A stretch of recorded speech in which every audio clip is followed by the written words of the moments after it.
জুলাই গণহত্যায় জড়িত ফ্যাসিস্ট আওয়ামী লীগকে নিষিদ্ধের দাবিতে রাজধানী শাহবাগ মোড় অবরোধ করে বিক্ষোভ করছে এনসিপি সহ কয়েকটি রাজনৈতিক দল। মধ্যরাতে বিরতি দেওয়ার পর সকাল থেকে আবারও এই কর্মসূচি শুরু করে তারা।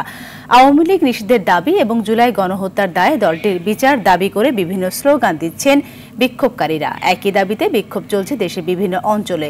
শাহবাগ মোড়ে যান চলাচল বন্ধ হওয়ায় ভোগান্তিতে পড়েছে শাহবাগমুখী মানুষেরা। তবে রোগী বহনকারী গাড়ি চলাচল করছে স্বাভাবিকভাবেই।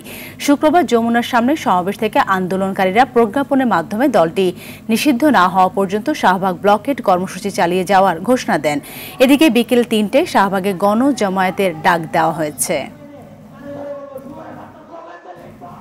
এখনো দেশ ছেড়ে পালিয়ে যায়, তো ওই দলটাকে যদি আমরা নিষিদ্ধের কথা না বলি তো কোন দলটাকে বলবো? আসলে আওয়ামী লীগকে অবশ্যই নিষিদ্ধ করতে হবে। আর তারা যদি আগামীতে রাজনীতি করার ইচ্ছা মনোশক্তি যদি থাকে তাহলে আমাদের সাথে পোষণ করতে হবে।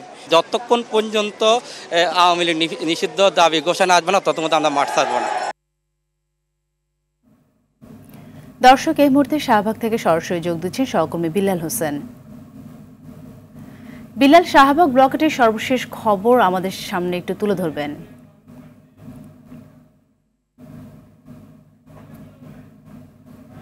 যে জুলাই আগস্ট গণঅভ্যুত্থানে গণহত্যার দায়ে আওয়ামী লীগের রাজনীতি নিষিদ্ধ, পাশাপাশি যে জুলাই গণহত্যার যে বিচারের যে দাবি, সেই দাবিতে কিন্তু সকাল থেকে কিন্তু শাহবাগের যেই মোড় রয়েছে সেখানে কিন্তু সেই ব্লক করে কিন্তু কর্মসূচি পালন করছে যে জুলাই ঐক্য মঞ্চ, যে অন্যান্য যে রাজনৈতিক যে দলগুলো রয়েছে সেই সঙ্গে সর্বস্তরের ছাত্র জনতা কিন্তু তারা কিন্তু আজকের কিন্তু প্রতিবাদ এই যে কর্মসূচি কিন্তু পালন করছেন। পাশাপাশি বলে রাখি, তারা এই শুধু এই শাহবাগ না, রাজধানীর যে আরও যে বিভিন্ন পয়েন্ট আছে প্রত্যেকটি পয়েন্টে কিন্তু তারা অবস্থান নিয়ে কিন্তু তাদের সেই কর্মসূচি, পাশাপাশি জেলা পর্যায়ে জেলা বিভাগীয় শহরে কিন্তু একই প্রতিবাদ কর্মসূচি কিন্তু তারা পালন করছেন।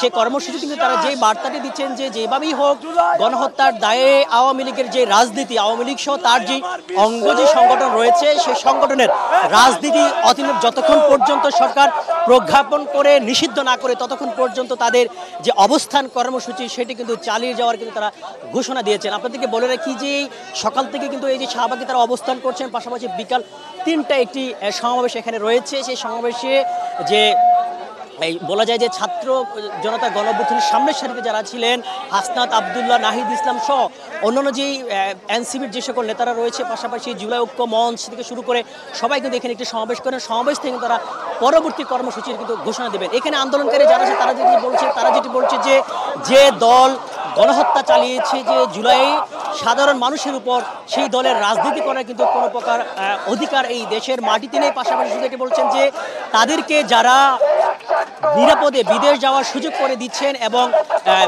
যারা গ্রেপ্তার হয়েছেন এবং পরবর্তীতে জামিন পাচ্ছেন, সেই জুলাই হত্যার বিচার নিয়ে কিন্তু অনেকে তারা সংখ্যা বোধ করেছেন। কারণ তারা বলছেন যে যতক্ষণ পর্যন্ত না বিচার হবে জুলাই গণঅভ্যুত্থান ততক্ষণ পর্যন্ত তাদের এই কর্মসূচি কিন্তু অব্যাহত থাকবে। তো এখন এই ছিল শাহবাগ থেকে আমার কাছে সর্বশেষ। পরবর্তীতে আমরা আপনাদেরকে জানিয়ে দেব এখান থেকে কি ধরনের কর্মসূচি তারা ঘোষণা করেন। সাথী, ধন্যবাদ আপনাকে বিল্লাল।